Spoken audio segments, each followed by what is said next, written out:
Alors bonsoir, bienvenue dans cette édition du Web Journal de Radio-Québec pour le 25 février 2018. Vous allez me donner une seconde, le temps que je partage. J'oublie toujours de partager. Je vous invite à faire de même et à aussi aimer cette vidéo sur YouTube. Alors, on a réglé nos problèmes de bris du stream. La dernière fois... ça fait plusieurs fois que le stream coupe en deux, mais c'est parce qu'on utilise, j'utilise le Wi-Fi à la maison et ça surcharge le Wi-Fi et donc maintenant j'utilise un câble. Alors ça devrait régler le problème de stream coupé en deux et ça va rendre les web journaux beaucoup plus partageables. Beaucoup plus facilement partageables. Voilà, alors les grands titres, Oscar, des artistes étrangers viennent faire la morale au peuple américain. On va parler de l'Arabie Saoudite. Une femme a été nommée ambassadrice aux États-Unis. On va parler d'éco-catastrophisme. Je ne sais pas si c'est moi le premier à produire ce néologisme, éco-catastrophisme, qui est à la mode. Ocasio-Cortez plaide pour la fin de l'humanité. Souffrez-vous d'éco-anxiété? Ça, c'est un terme qui vient de sortir sur Radio-Canada. Souffrez-vous d'éco-anxiété? Qui est la réponse à l'éco-catastrophisme des médias. Finalement, c'est ça, pas finalement, mais la Suède, on va parler d'un village suédois qui en a marre de la diversité. Des États-Unis, un autre faux cas de crime haineux. On va parler des transgenres qui remportent tous les prix dans les catégories sportives féminines. Ça fait une couple de fois qu'on en parle. Et finalement, le TDAH réglé par l'activité sportive. TDAH, c'est le... déficit d'attention et d'hyperactivité. Je ne me rappelle pas c'est quoi le T. Là. Je l'ai lu tout à l'heure, je ne me rappelle plus c'est quoi le T. En tout cas, c'est le syndrome. Avant, c'était le syndrome, maintenant, c'est le T. Voilà. Alors, on va y aller avec les Oscars, des artistes étrangers qui viennent faire la morale au peuple américain. On parle surtout de cet acteur que moi j'aimais bien, Xavier Bardem.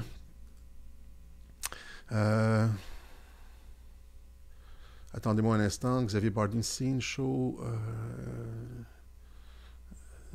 Coudon. Ici, comme ça. Xavier Bardem, donc c'est ça, qui s'en prend à la politique de Trump des frontières et des murs durant son discours aux Oscars. Donc, il est arrivé, il est allé faire les nominations pour la catégorie du meilleur film étranger. Lui-même est espagnol, je pense, Bardem, et est allé faire un discours aux États-Unis critiquant la politique du gouvernement américain. Alors, imaginez quel culot ça prend pour se faire inviter dans un pays et en tant qu'étranger et faire la leçon au peuple américain, sachant que les Américains sont au minimum divisés sur la question. Alors, c'est comme si, par exemple, moi, j'allais à Bombay, en Inde, à Bollywood, pour un gala. Puis j'allais dire aux Indiens que leur politique, telle ou telle de leur politique, leur petit conflit avec le Pakistan au Cachemire, là, c'était des enfantillages. Et j'allais faire la morale aux Indiens sur leur propre territoire. Et le pire, c'est qu'il l'a fait en espagnol. Il ne l'a même pas dit en anglais. Alors, est-ce que j'allais faire la morale aux Indiens en français à propos de leur politique dans leur pays. Alors, c'est un culot incroyable. Ces gens-là n'ont absolument aucune limite, aucune honte. Heureusement, leur influence est en train de diminuer. Il y a tellement de personnes maintenant qui se rendent compte qu'on utilise les artistes pour pousser un agenda mondialiste, pour pousser l'agenda sans frontiériste. Les artistes, c'est des personnes qui sont, pour beaucoup, pas mal dépendants du système. S'ils veulent jouer dans des films, ils doivent chanter la même chanson que tout le monde. C'est facile de faire chanter un artiste, c'est ça que je veux dire. Alors, mais les gens s'en rendent compte et comme pour le football américain, les Américains ont pour beaucoup, je veux dire, coupé le câble, arrêté de regarder le football américain après cette histoire là, de Colin Kaepernick, le Take a Knee et tout ça. Eh bien, c'est la même chose. L'influence d'Hollywood est en chute libre aux États-Unis. Les gens commencent à regarder ailleurs et sont allés de se faire la morale par des artistes. C'est pas juste aux États-Unis, c'est ici aussi. Ces gens-là ont aucune hésitation à utiliser leur prestige pour influencer le bon peuple. Voilà. Alors, deuxième, où est-ce que j'ai mis ma fenêtre Overlays Window? Attendez-moi une seconde, là. New Scenes Window, voilà. Je la perds des fois. Alors, on va parler de cette ambassadrice saoudienne aux États-Unis, le prince Ben Salman, hein, qui dirige l'Arabie Saoudite, a finalement nommé une femme comme ambassadrice aux États-Unis, la princesse Rima bint Bandar. Il y a beaucoup de Bandar dans la famille royale. Hein, première ambassadrice d'Arabie Saoudite aux États-Unis. On nous dit que cette première saoudienne à accéder au poste d'ambassadrice, la princesse Rima bint Bandar, est une militante des droits humains. Ça existe, ça, chez les femmes en Arabie Saoudite. Militante des droits humains de première ligne, des efforts menés par Riyad pour embellir l'image du royaume à l'étranger sans n'avoir jamais travaillé comme diplomate. Voilà. Alors, encore une fois, c'est un autre geste d'ouverture de la part de Ben Salman. J'arrête pas de les recenser. Hein. Il y a une politique de réforme en Arabie Saoudite, je l'ai dit. Hein. Ils ont mis fin au financement des djihadistes et du wahhabisme un petit peu partout.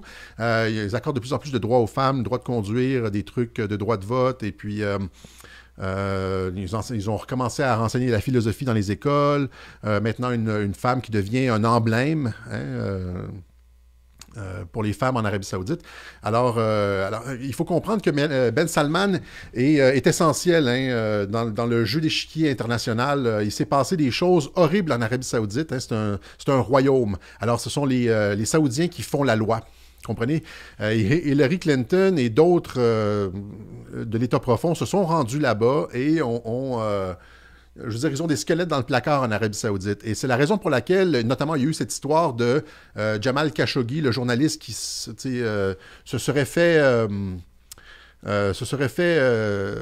assassiner, hein, à l'ambassade saoudienne en Turquie, essentiellement pour jeter, comment je pourrais dire, jeter un froid entre l'administration Trump et le régime Ben Salman. Hein, parce que la collaboration entre les deux, le fait que Ben Salman puisse révéler tous les secrets de l'Arabie Saoudite sur les Clinton, etc. Ils ont financé à coût de dizaines de millions de dollars la fondation Clinton. Et ils en savent beaucoup sur les Clinton. Alors, on a tenté de créer un froid entre les deux avec l'affaire Khashoggi. Ça n'a pas marché. Ben Salman qui est engagé dans les réformes. C'est un dossier qu'on suit à Radio-Québec, l'Arabie Saoudite. Et ça, c'est un autre geste d'ouverture. Évidemment, on ne peut pas s'attendre à ce que tout change du jour au lendemain. Pour changer les mœurs d'une société, ça prend du temps. C'est lent, ça prend du temps. Et c'est l'accumulation de petits gestes qui va faire une différence. Et ça, c'en est un autre ici. On poursuit ce soir, et il faut que je termine un peu plus vite le web journal, parce que je suis en train de tourner la capsule sur Andrew McCabe et son entretien à 60 Minutes. Et je n'ai pas fini de tourner. J'avais annoncé que la capsule allait sortir dimanche ou lundi. Je ne l'ai pas encore terminée, alors il faut que je fasse ça vite avec le web journal. Donc ici, une autre nouvelle, hein, Ocasio-Cortez, qui dit les êtres humains doivent cesser de se reproduire. Excusez-moi. Alors... il faut l'écouter, Ocasio-Cortez. Hein, c'est tout un spectacle. C'est la Catherine d'Orion des États-Unis. Hein, il faut vraiment l'écouter. Elle se met les pieds dans les plats tout le temps quand elle parle. Elle n'est pas vite. Elle nous a dit que le monde allait cesser d'exister dans 12 ans.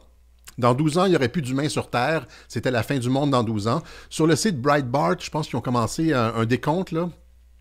Il reste 11 ans, 355 jours, etc. Donc, ils sont en train de faire le décompte parce qu'elle a dit que dans 12 ans, il n'y allait plus avoir... ça allait être la fin du monde. Mais ce que je veux montrer ici, c'est qu'elle s'inscrit dans cette mouvance radicale de éco-extrémisme. On pourrait appeler ça comme ça, l'éco-extrémisme, dans le cadre de laquelle, cette mouvance-là, dans le cadre de laquelle on dit que les humains doivent cesser d'exister pour sauver la planète. Hein, vous vous rappelez ici José Blanchette qui nous disait changement climatique, décroître jusqu'à ne plus avoir d'enfants. Il y en a beaucoup comme ça. Hein, c'est fort dans la mouvance green, dans la mouvance verte. Là. Les humains sont le problème, essentiellement. Alors, il y a cette nouvelle de TVA. Hein, ils n'auront pas d'enfants pour sauver la planète. Vous vous rappelez, j'en ai parlé un peu plus tôt, il y a une couple de semaines, de ce député vert qui disait limiter les naissances. Hein, il faut limiter les naissances parce que ça permettrait de mieux accueillir les migrants. Hein, Yves Cochet. On nous dit aussi, cependant, ce qui est paradoxal, c'est que tout cet éco-alarmisme, hein, ce que j'ai appelé l'éco-catastrophisme, nous vient de l'ONU beaucoup. C'est poussé par l'ONU. Hein, il faut limiter les naissances. Elle ne fait que répéter ce qui se discute à l'ONU. Il faut limiter les naissances, etc. Alors, d'une part, on dit aux pays occidentaux, les médias occidentaux nous disent qu'il faut arrêter d'avoir des enfants, on est en train de détruire la planète. Et d'autre part, ils nous disent, l'ONU nous dit ici, les documents de l'ONU qui préconisent une immigration de remplacement. Vous comprenez la gamique ici. Alors, on dit aux Européens, aux personnes en Occident de ne plus avoir d'enfants pour sauver la planète. Mais d'autre part, on va faire venir je pense qu'ils disent quelque chose comme 250 millions de migrants en Occident d'ici quelques années. Ils ont des plans pour nous autres. Vous comprenez? Alors, n'ayez pas d'enfants, on va vous faire venir votre monde. C'est ça, essentiellement, vous allez disparaître. C'est le plan. 2 plus 2 égale 4, vous avez compris. C'est le plan de l'ONU. Qui est derrière ça? Avec le pacte migratoire de Marrakech, parce qu'on n'a même plus le droit de regarder qui rentre, puis on rentre pour n'importe quelle raison. J'en ai parlé avec ce migrant du Gabon, et plusieurs autres cas dont j'ai parlé, où est-ce qu'il y a une chicane familiale essentiellement, puis au lieu d'aller voir la police du Gabon, la police de Brazzaville, je ne sais pas, de la ville du coin, ben, tu migres en Occident. Ben oui, c'est pas une affaire tu sais, je veux dire, ton voisin t'a menacé, puis là, au lieu d'appeler la police, tu migres. Et ça, c'est validé par le pacte de Marrakech. Parce que de toute façon, ici, on ne fait plus d'enfants parce qu'il faut sauver la planète. Vous comprenez que c'est totalement tordu, cette logique-là de l'ONU. C'est complètement disjoncté. Mais c'est ça, présentement, qui est défendu par les médias. Et personne dans les médias, il n'y a aucun Pat Lagacé, Lise Ravary, etc., qui voit de problème avec ça. Il n'y a personne qui fait les liens. Il n'y a personne qui voit de problème avec ça. Il n'y a personne qui remet en cause toute cette philosophie haineuse des peuples occidentaux. Essentiellement, on nous déprogramme. On programme la disparition, notre disparition. Voilà. On continue. Là, ici, il y a Radio-Canada qui parle d'éco-anxiété. Êtes-vous victime d'éco-anxiété? Ben oui, de plus en plus de personnes sont victimes d'éco-anxiété puisque les médias sont engagés dans une entreprise d'éco-catastrophisme. On n'arrête pas de nous prédire la fin du monde. Si vous lisez les articles écologistes, là, c'est comme en 2050, ils nous disent qu'il n'y aura plus de ski. Il y a des stations de ski qui vont devoir fermer. Et, il n'y aura plus d'eau à boire en 2100. Ils ne sont même pas capables de prédire le climat une semaine plus tard. La météo dans une semaine. Là, ils nous font des espèces de grandes prédictions. On ne sait pas basé sur quel algorithme, dans 50 ans, dans 100 ans. Ça commence à me tomber sur les nerfs, ça aussi. J'en parlais pas de l'écologie avant, là, mais ça commence à royalement me tomber sur les nerfs, surtout avec cette cohorte de milléniaux qui carbure à ça. Tu veux dire, t'arrives les mains vides à l'épicerie, puis là, ils te demandent, voulez-vous un sac? Tu dis... j'ai comme une quinzaine d'items, là, je ne vais pas jongler jusqu'à la maison. Puis là, ils te regardent avec un air comme si tu allais détruire la planète parce que tu as besoin d'un sac. Alors, voilà, il faut mettre ça en contexte. Ça fait 40 ans qu'on nous prédit la fin du monde. Ça a commencé dans les années 70 avec le peak oil. Ceux qui sont plus vieux, ceux qui ont mon âge ou un petit peu plus, se rappellent dans les années 70, moi j'étais un petit peu trop jeune, mais du peak oil. Avec la guerre, je pense que la guerre des 6 jours en 73, on disait qu'on avait atteint le maximum de production, puis que là maintenant, il allait avoir, on s'en allait en pente descendante là, pour le pétrole, qu'on avait atteint le maximum, et puis là, il allait en avoir de moins en moins. On nous a répété l'affaire de peak oil durant la guerre du Golfe, il allait en avoir de moins en moins. Ça, c'est des années 90, ça, je m'en rappelle. Il n'y en aurait plus bientôt de pétrole. Il fallait complètement changer notre société parce qu'il n'y en aurait plus de pétrole. Alors qu'il y en a toujours, et il y a notamment pour ceux qui se demandent comment ça se fait qu'il y en a toujours. Il y en a plein des réserves, mais qui sont pas exploitées, comme notamment ici ce qu'on appelle les Bakken Oil Fields, dans le nord-ouest des États-Unis, à la frontière avec le Canada. Le Bakken Oil Field, c'est potentiellement les plus grosses réserves au monde qui sont encore inexploitées. Alors, tout ça pour dire, c'est ça que le peak oil nous annonçait la fin du monde. Après ça, qu'est-ce qu'il y a eu? Est-ce que vous vous en rappelez? Qu'est-ce qu'il y a eu après le peak oil qui annonçait la fin du monde? Ben, il y a eu la couche d'ozone. On nous disait que la couche d'ozone, à cause des CFC, là, il y avait des films là-dessus, qu'on nous expliquait que la couche d'ozone allait disparaître, qu'on allait tous brûler au soleil, qu'il allait falloir vivre sous terre. Hein, vous vous rappelez l'éco-catastrophisme de la couche d'ozone? Finalement, il n'y en a pas vraiment de problème avec la couche d'ozone. Hein? Après ça, il y a eu Al Gore qui est venu se pointer en 2007-2008 avec son documentaire. Là, je ne me rappelle pas c'est quoi le nom. Il nous disait qu'en 2013, il n'y allait plus avoir de calotte polaire. Hein, il est arrivé avec des photos et des projections. Il disait en 2013, il n'y aurait plus de calotte au pôle. On allait être submergé sous l'eau. Les calottes polaires allaient être fondues. Est-ce que ça s'est passé? Non. Eh bien, c'est ça. C'est parce qu'ils n'arrêtent pas de nous enfoncer de l'éco-catastrophisme. Et là maintenant, c'est rendu... ça a pris des proportions inimaginables. Et les jeunes, maintenant, beaucoup de jeunes et de moins jeunes, souffrent d'éco-anxiété. Ben oui, on nous dit qu'on va disparaître dans 20-30 ans, puis là, on ne peut pas rien faire. Les salles, ils sentent... fait qu'ils prennent des médicaments, puis ou ils fument du pot, puis... voilà, alors, éco-catastrophisme et éco-anxiété. On continue, un village en Suède hein, qui a... qui a mis une annonce à l'entrée du village, là, une annonce de bienvenue, comme on voit à l'entrée de beaucoup de villages au Québec, en France, etc. Bienvenue à Joliette, etc. Et là, on montre une femme voilée, alors que ça ne représente pas vraiment les gens du village. Hein. C'est comme si on arrivait à Joliette, et bienvenue à Joliette, et là, il y a une femme voilée. Est-ce que ça représente réellement les gens de la place? Non, pas vraiment, mais il faut faire inclusif. Comprenez que c'est comme... c'est rendu obligatoire maintenant d'être inclusif et de représenter bizarrement les locaux, les deux souches. Hein. Il faut prendre le 1% de la population et prendre ça comme symbole. Vous les voyez partout dans les annonces maintenant. Il y a, je veux dire, les minorités visibles sont surreprésentées dans tout ce qui est gouvernemental, tout ce qui est affiches, annonces, publicité, etc. C'est comme si... des annonces du Canada, surtout, là, tu cherches l'homme blanc là-dedans, il y en a comme 1 sur 12. Bien, c'est ça, c'est qu'on nous montre toujours, je veux dire, on nous bombarde de publicité sur la diversité, hein, parce que on veut changer notre perception de nous-mêmes. C'est ça qu'on veut faire. Maintenant, les gens là-bas sont fâchés. Finalement, on s'est rendu compte que la fille qui est sur l'affiche avait des relations avec une mosquée extrémiste, hein, un imam notamment qui glorifiait l'État islamique, les activités de l'État islamique. Alors, est-ce que ça représente vraiment les gens en Suède? La réponse est non, mais il le faut. Parce que on a un agenda de diversité. Maintenant, ce que ça représente aussi, c'est la disjonction entre la population et ses représentants politiques, parce que ça a été voté par des représentants politiques, ça. Hein, c'est encore une fois le maire.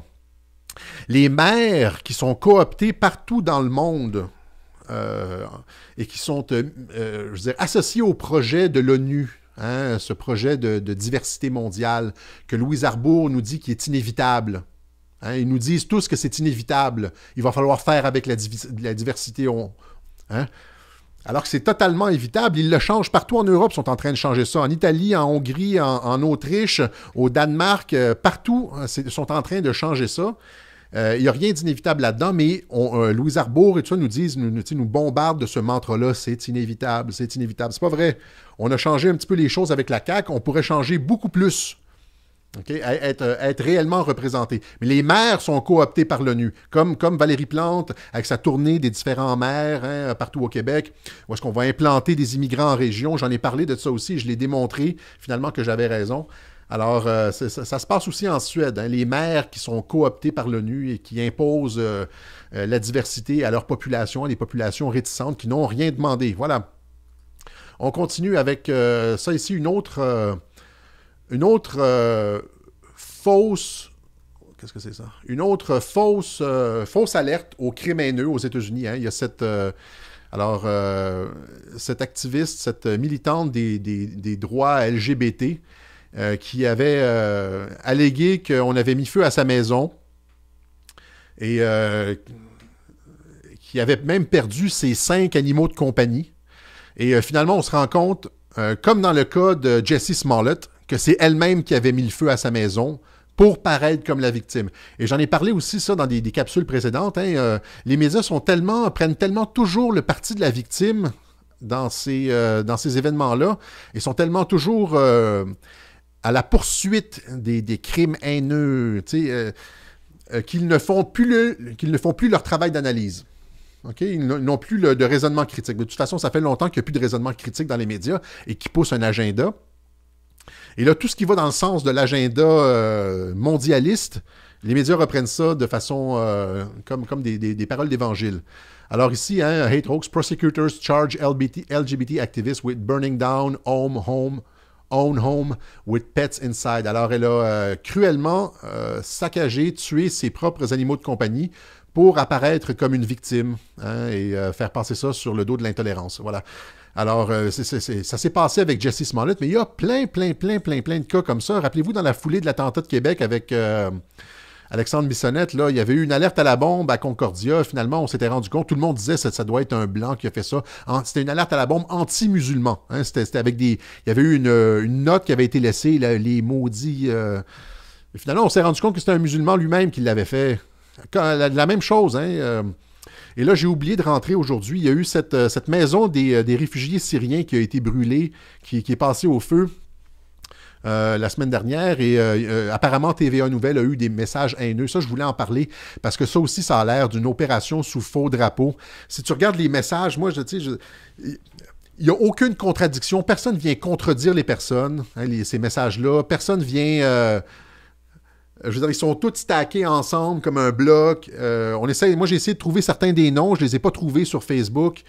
En tout cas, cette histoire de la maison des Syriens qui a brûlé, les messages haineux qui ont été produits dans les commentaires, ça m'apparaît exactement dans la même foulée que ça ici, que ces fausses accusations, que le cas de Jussie Smollett, que le cas de ce monsieur ici, je ne me rappelle pas c'est quoi son nom.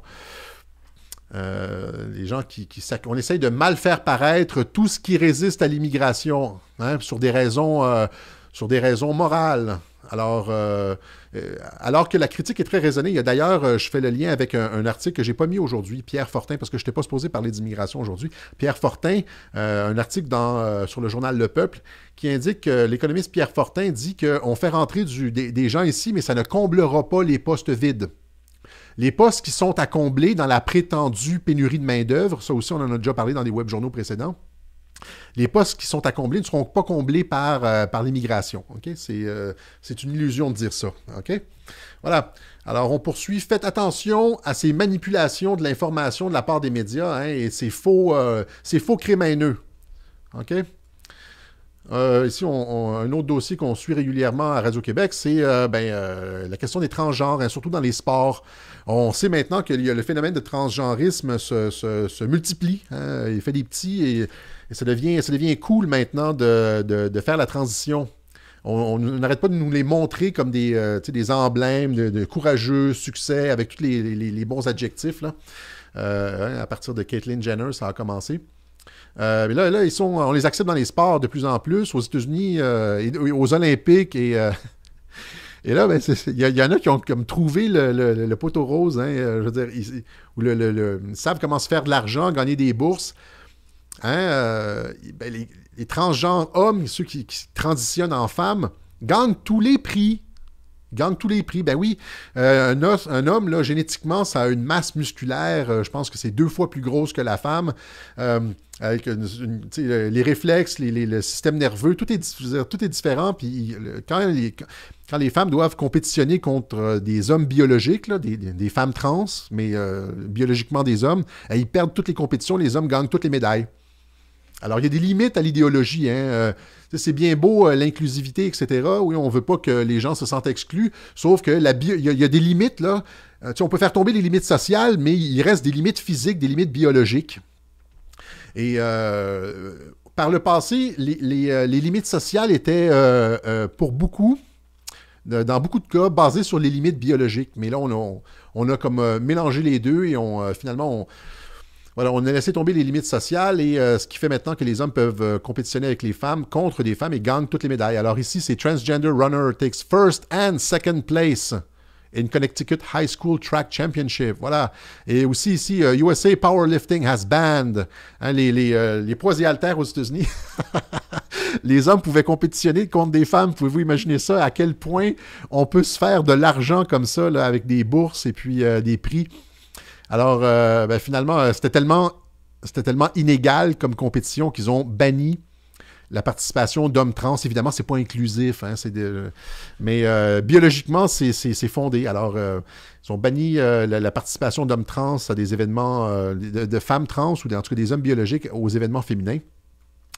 Et ça a créé un mini scandale. Il y a des membres du Congrès, Ilhan Omar, une musulmane, qui a demandé de revérifier cette... Il y en a d'autres, il y en a plein de cas, j'aurais pu en parler. Il y a notamment ce joueur de rugby aussi, en Angleterre, qui je pense qu'il fait 6 pieds 2. C'est un molosse. Il joue dans la catégorie femme. Pouvez-vous imaginer? J'aurais dû mettre les photos. Tu vois, le gars, il est comme gigant. C'est un géant. 6 pieds 2, c'est comme Trump. Et tu vois, les petites filles toutes minces, toutes frêles qui essayent de l'arrêter, mais ça ne fonctionne pas. Fait que la Fédération de rugby a aussi banni les femmes trans, les hommes biologiques, là, femmes trans, de ces compétitions. Alors, ça commence à se multiplier. On revient à de la biologie. Ça, je l'ai mentionné aussi dans certains web-journaux qu'il fallait retourner à l'essentiel, à la biologie, là, pour que la société ait un sens un peu, là. Voilà. Il y a d'autres choses à dire là-dessus, mais je vais laisser ça ici pour l'instant. Ici, une bonne nouvelle, en fait. Un jeune ayant un... je me rappelle plus c'est quoi T, on va le savoir ici. Attendez-moi une seconde. Jeune ayant un... On va vous le dire dans une seconde.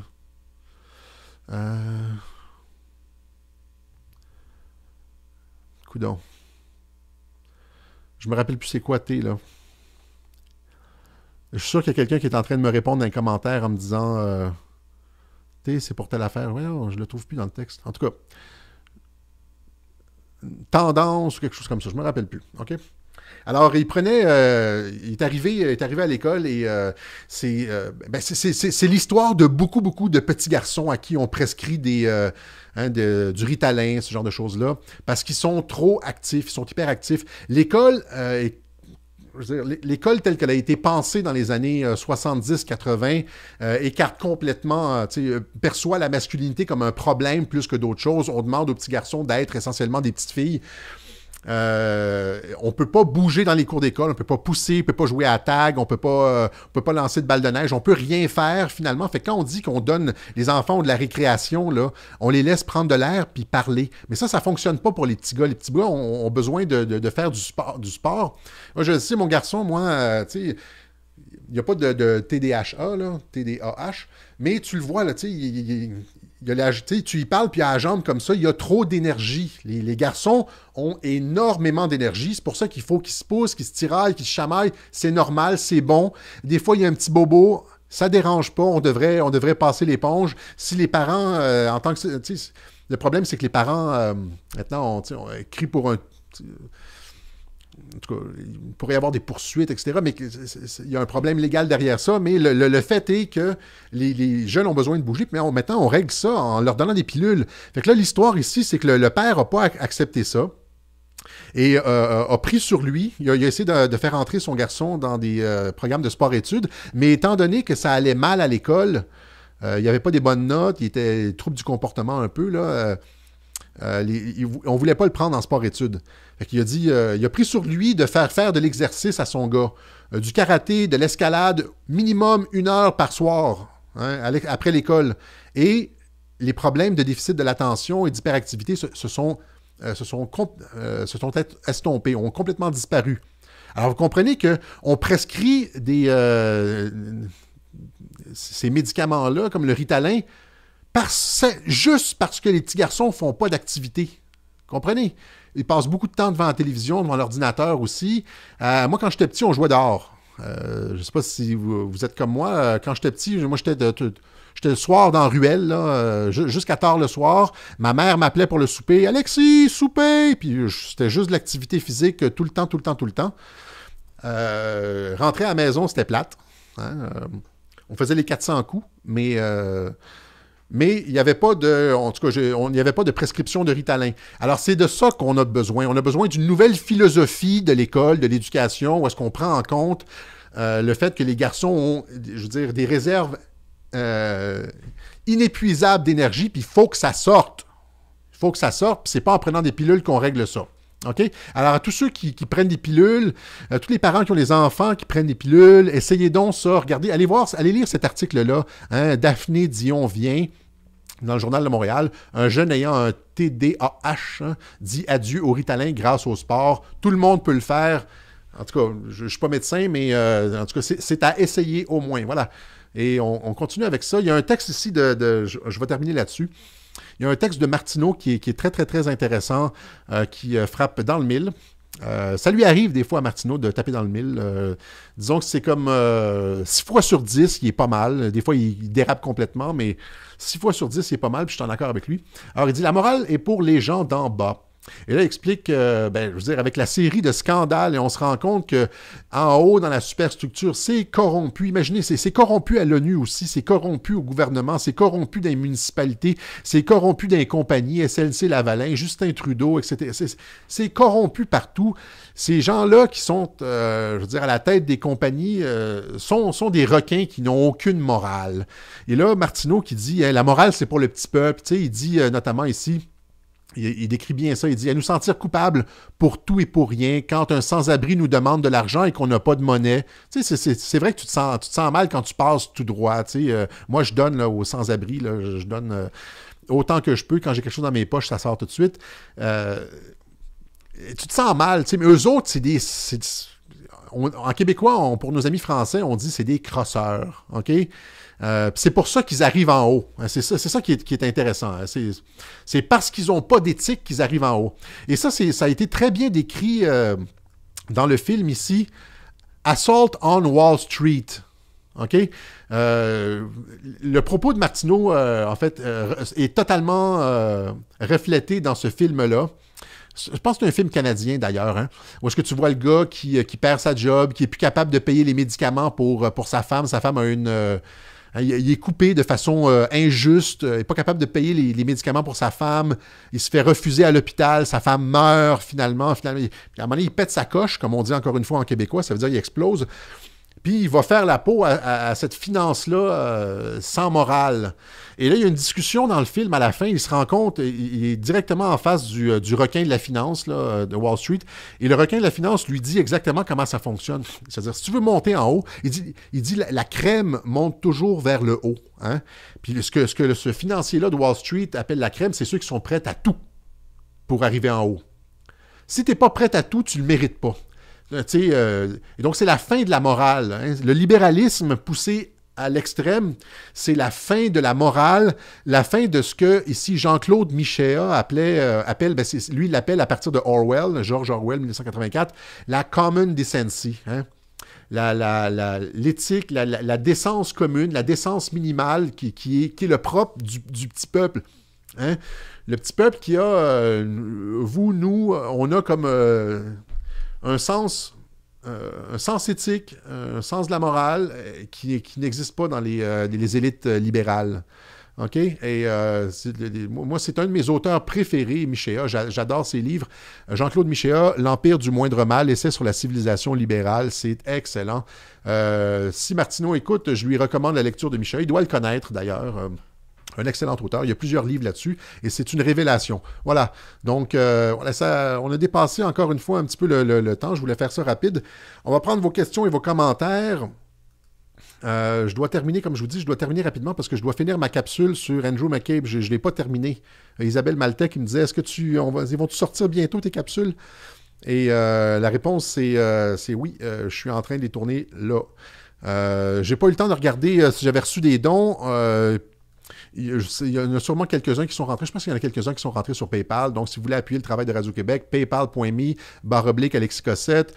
Sur Virement Interact, Alexis Cossette Trudel 1@gmail.com avec une question de sécurité facile, s'il vous plaît. Et sur Patreon, les capsules que je fais sont essentiellement financées par nos membres Patreon que je salue, hein, qui sont ceux qui nous encouragent à produire ces capsules-là, ces capsules thématiques qui sortent à peu près à 2 par mois. Voilà. Alors, questions, commentaires. Où est-ce qu'on en est? Sur YouTube.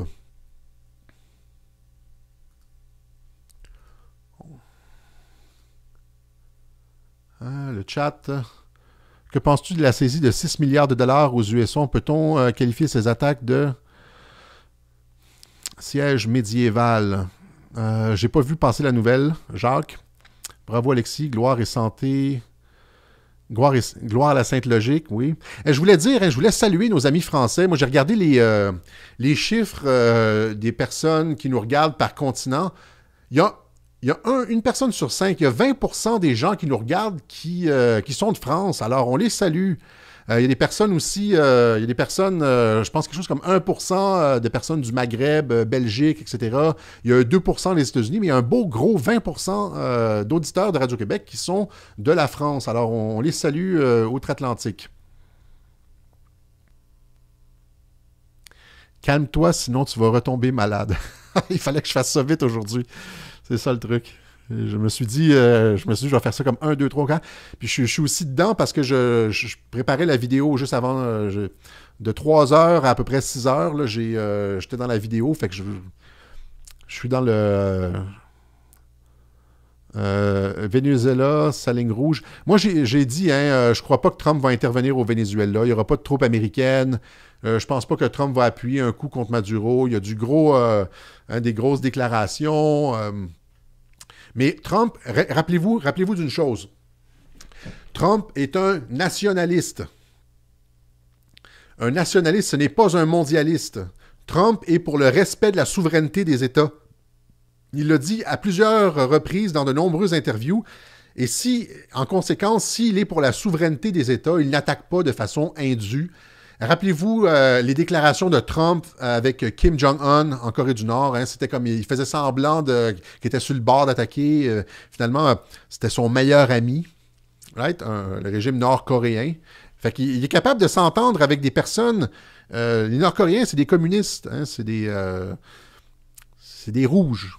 Puis il lui serre la main, etc. Il n'y a pas de raison qu'il ne fasse pas la même chose avec Maduro. S'il est capable de serrer la main de Kim Jong-un, un régime où est-ce qu'il n'y a pas d'élection, là. C'est des communistes sans élection. C'est des staliniens. C'est plutôt ça. S'il est capable de serrer la main de Kim Jong-un, il est sûrement capable de serrer la main de Maduro. Fait qu'il fait des déclarations choc. Mais dans le fond, je suis presque certain qu'il n'interviendra pas. Je serais très, très, très, très, très surpris qu'il intervienne au Venezuela. Très, très, très, très, très surpris. OK? Même chose avec la Syrie, respecter. Il a annoncé en 2017 et en 2018 que finalement,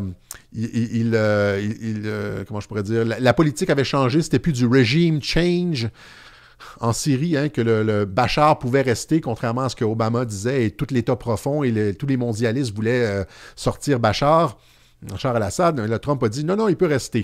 Puis il a retiré finalement les troupes. Alors, s'il peut... serrer, pas serrer la main, mais s'il peut s'entendre, avoir une paix relative avec Bachar el-Assad, serrer la main à Kim Jong-un, Maduro, c'est pas différent. Voilà. Des nouvelles de Mueller, c'est pas Miller, c'est Mueller. Des nouvelles de Mueller, on est censé attendre, on est censé recevoir le rapport là, bientôt. Je pense pas que... Il y a Dan Adlumen qui nous disait qu'il ne pensait pas que le rapport allait être déposé pendant que Trump était au Vietnam. Il y a une rencontre importante au Vietnam, un sommet avec les présidents chinois et pour signer des ententes commerciales. Dan nous disait que, je suis pas mal d'accord avec lui, il disait qu'il ne pensait pas que le Mueller allait déposer son rapport alors que le président était à l'étranger, c'est vrai, donc ça va peut-être aller à la semaine prochaine. Mais moi, je vais sortir une vidéo jeudi soir, sans faute. Jeudi soir sur Mueller. Ça se peut que ce soit tard en soirée parce que j'ai pas beaucoup de temps pour la produire, encore une fois. C'est toujours des rushs de production en fin de mois. J'essaie de remplir mon quota par mois de 2 vidéos minimum. C'est ça, et là, la fin du mois arrive. Fait que, voilà. Alors, autre chose, on va aller voir sur Facebook qu'est-ce qui se passe. La gang sur Facebook.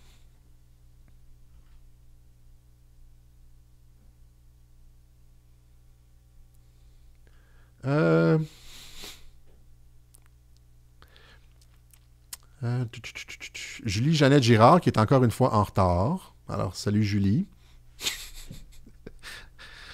Ah oui, une autre nouvelle, c'est ça. Il n'y aura pas, étant donné que j'essaie de produire une autre capsule sur Robert Mueller, il n'y aura pas de web journal mercredi, ça va aller à vendredi.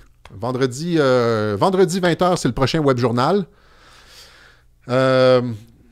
Trump et le 5G. Oui, oui, oui, tu as vu ça, Marie-Josée Godon. Il faut que j'en reparle. J'en avais parlé du 5G il y a un certain temps. Je vais en reparler. C'est sûr que je vais en reparler. Je ne sais pas si je vais... la 5G, oui, c'est ça. Tout le monde parle de la 5G. Oui, oui, oui, oui, oui. J'en ai déjà parlé. J'avais dit que c'était potentiellement dangereux. Là, je sais pas si je devrais pas faire une capsule sur le 5G au lieu d'en parler durant les web journaux. Mais c'est sûr que c'est à l'agenda. C'est quelque chose qu'on suit à Radio-Québec. Par an 1, par an 2, j'en ai parlé de ça. Hein. Il y a des gens au Québec qui m'ont dit que ça faisait longtemps que c'était comme ça ici, hein, par an 1, par an 2. On a accepté de ne plus être père-mère pour faire plaisir à 0,01% de la population pour que tout le monde se sente inclus. Right? On a perdu notre statut. On a perdu symboliquement nos représentations, nos repères. Hein. On était comme père-mère et là, on a enlevé les repères de la majorité pour que d'autres personnes se sentent inclus. C'est la même chose avec... ça, c'est de la violence symbolique. Okay? Quand on parle de violence symbolique, c'est ça. C'est quand tu violes les représentations, hein, la culture, les représentations de la majorité, de la très, très grande majorité des gens pour faire plaisir à moins d'1%. Ça, c'est de la violence symbolique. Et c'est systémique en Occident. Par exemple, ce petit village en Suède, hein, quand on lui impose comme visage hein, une femme en hijab alors qu'il n'y en a pratiquement pas dans le village, ça, c'est de la violence symbolique aussi. Hein. Alors, les peuples européens, les peuples occidentaux se font faire violence par le système mondialiste. Ils n'ont plus le droit d'être eux-mêmes, ils n'ont plus le droit d'être représentés... De se voir eux-mêmes représentés, parce qu'il y a un impératif idéologique derrière tout ça. Alors, c'est quelque chose qu'il va falloir adresser, ça, la violence symbolique. Il va falloir en parler davantage. Moi, c'est dans mes cordes, en tout cas. Quoi d'autre? Ça va prendre de l'aide, Alexis, pour que tu aies plus de temps. Il y a plusieurs personnes qui parlent de ça, oui, éventuellement, c'est sûr que... J'ai mon ami Robert, hein, qui est souvent derrière la caméra, qui pourrait donner un coup de main. Mais en tout cas, il y a des choses. J'ai dit que ça commençait, ça va se développer, ça va continuer à se développer Radio-Québec. Il y a plein de trucs dans les... éventuellement, oui, ça va peut-être prendre quelqu'un à la console. Je ne sais pas si... on verra. On verra. La semaine prochaine, on a réglé le problème finalement avec Wirecast. La fin de semaine dernière, Claude Deroy est passé, Robert est passé aussi. On a réglé les problèmes. Et la semaine prochaine, on va diffuser à partir de Wirecast. Ça veut dire qu'il va probablement avoir une petite intro. Ce ne sera pas juste moi qui va commencer à parler. Il va y avoir une petite intro Radio-Québec et ça va être cute, cute, cute. RBG ressuscité. Est-ce que vous l'avez vu, RBG? Ruth Bader Ginsburg, celle qui est censée être vivante, mais qui apparaît plus à la Cour suprême, ou que quand elle apparaît à la Cour suprême, personne ne la voit. Y a-t-il quelqu'un qui l'a vu live? Voilà. OK, alors c'est ça. Je rappelle que le prochain web journal, ça va être vendredi soir. Vendredi prochain, 20h. Là, on est quoi? On est le 25, lundi le 25. Donc, 26, 27, 28, 29. Ben, le 1er. Vendredi 1er mars, le prochain web journal. OK? Pour tout le monde, ne m'envoyez pas des courriels mercredi soir. T'es où? T'es-tu là avec quelque part? Etc. Premièrement, les lives sur Facebook, c'est toujours sur la page de Radio-Québec. Des fois, j'ai pas le temps de la partager au début. Cette fois-ci, là je l'ai partagée, mais des fois, j'ai pas le temps de partager. Je suis comme... ça part vite, puis... alors, si vous ne me voyez pas à 20h sur votre fil, sur votre mur, bien, allez sur Radio-Québec. Je suis là. Je suis sur la page de Radio-Québec. C'est pour ça que c'est bon de s'abonner à la page de Radio-Québec. Comme ça, vous allez recevoir la messagerie automatiquement. Quoi d'autre?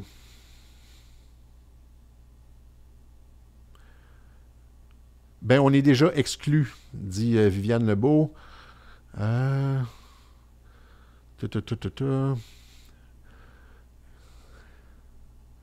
Quoi d'autre sur YouTube? On va terminer ça. Comme je vous dis, j'ai à finir ma capsule.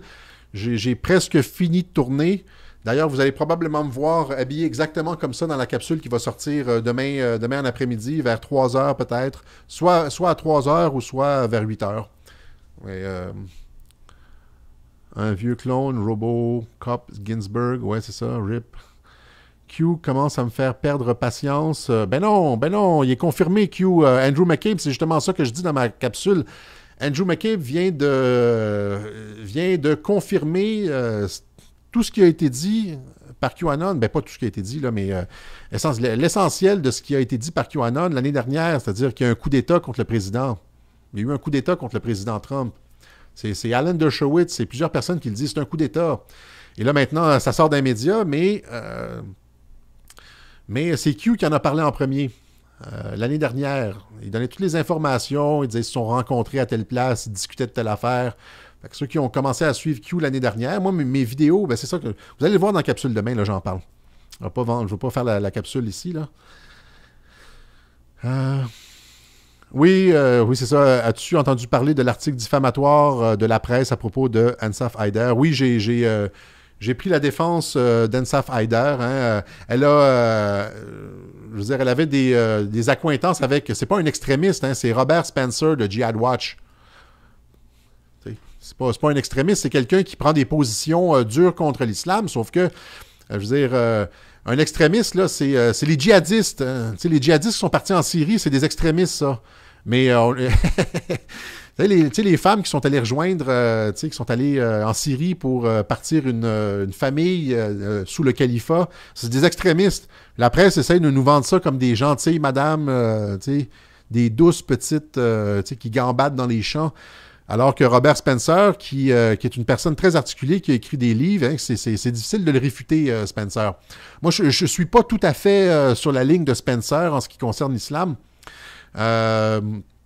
Mais de le traiter d'extrémiste, c'est vraiment de la manipulation, de la manipulation linguistique de la part des médias. C'est ça leur fort, les médias. C'est de la manipulation linguistique. Hein.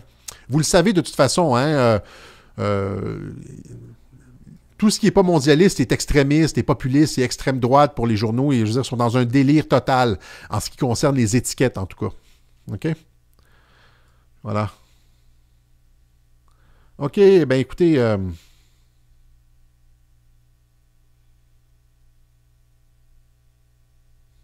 Merci beaucoup pour ta franchise, Alexis, dit Claude Deroy. Je suis bon pour le décor, mais pas pour ton ordinateur. Je laisse ça à Robert. À plus. Alors, ça, on va parler les gens parlent beaucoup du 5G. On va reparler du 5G. OK, pour l'instant, je pense qu'on va terminer ce web journal de Radio-Québec. Alors, encore une fois, merci à tous d'avoir participé, en tout cas ceux qui ont participé dans les chats, les forums de discussion. Et on se revoit vendredi à 20h, vendredi soir 20h, pour la prochaine édition du Web Journal. En attendant, je vais vous pondre cette semaine 2 capsules. Il y en a une qui est presque finie, qui sort demain soir, sur le Andrew McCabe et le coup d'État contre Trump, et l'autre sur Mueller, que je vais essayer de sortir jeudi soir, probablement tard en soirée, en fin de soirée, potentiellement vers 11h même. Voilà. Alors, à bientôt tout le monde. Et vous remarquez, comme j'ai dit en début de live, il n'y a pas eu d'interruption. Mais c'est parce qu'on utilise un câble maintenant, au lieu d'utiliser le Wi-Fi. OK. Alors, à bientôt. Bonne fin de soirée.